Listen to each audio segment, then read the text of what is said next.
محمد یہ جو آپ کا سوال ہے یہ میرے سامنے تھا، میں اصل میں اس کے وہ حوالے کو تلاش کرنے میں لگا ہوا تھا۔ بڑی مشکل یہ ہو گئی ہے کہ جو مفہوم حدیث ہے، جو مطلب حدیث ہے، اس کو سمجھا نہیں جا رہا ہے۔ آپ علیہ الصلوۃ والسلام نے نماز کے دوران اپنے کپڑوں کو سمیٹنے سے منع فرمایا۔ کف الثوب کا لفظ آتا ہے کپڑوں کو سمیٹنا۔ وہ سمیٹنا کیا تھا؟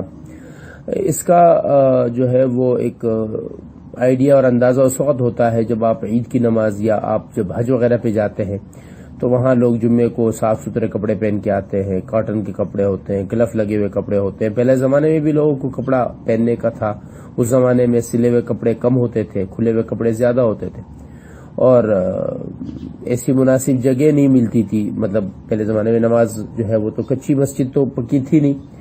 ابھی بھی کوئی آدمی ایسی جگہ نماز پڑھنے کو اس کو مل جائے عید کے دن یا جمعے کے دن کی جہاں پر مناسب جگہ نہ ہو، مصلی نہ ہو، تو مٹی میں نماز پڑھنی پڑے تو وہ آدمی کیا کرتا ہے کہ نماز کے لیے جب وہ سجدے کے لیے جھکتا ہے تو اپنے سارے کپڑوں کو سمیٹ لیتا ہے تاکہ وہ خراب نہ ہو، مٹی میں خراب نہ ہو جائے۔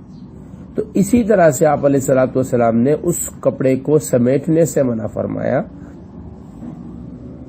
کہ جس سے کپڑے آپ کے مٹی میں لت پت ہو رہے تھے اور لوگ اس کو سمیٹ لیتے تھے اور اس میں دونوں ہاتھوں سے پورا کام کیا جاتا تھا، اس سے منع کیا گیا۔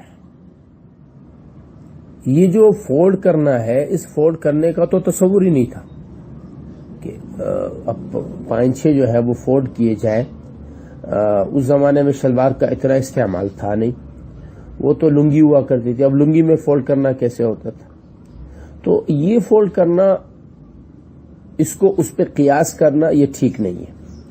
ہاں، اس کو ہم ضرور کہہ سکتے ہیں کہ فولڈ کرنا اگر ایسا ہو کہ جس میں آپ کی پوری کونیاں نظر آ جائے، فولڈ کرنا ایسا ہو کہ جو کہ ایک فضول عمل ہو کہ آپ نے پڈلیوں کے اوپر تک اس کو فولڈ کر دیا، تو ٹھیک بات نہیں ہے، بہتر بات نہیں ہے۔ لیکن مشکل یہ ہے کہ یہ کہا جانے لگا ہے کہ بھائی آپ ٹخنے چھپا کے تو بے شک نماز پڑھ لو، جو کہ نماز کے اندر بھی حرام ہے، نماز کے باہر بھی حرام ہے، اور جو چیز خارج نماز حرام ہے وہ داخل نماز اس کی حرمت اور بڑھ جاتی ہے۔ یہ کہا جانے لگا ہے کہ اب آپ بے شک ٹخنے چھپا کے نماز پڑھیے لیکن آپ فولڈ مت کیجئے، کیونکہ فولڈ کرنا مکروہ ہے اور ٹخنے چھپانا تو حرام ہے۔ تو وہ مفہوم حدیث کو جو نہیں سمجھا گیا اس کی وجہ سے یہ خرابی لازم آ گئی۔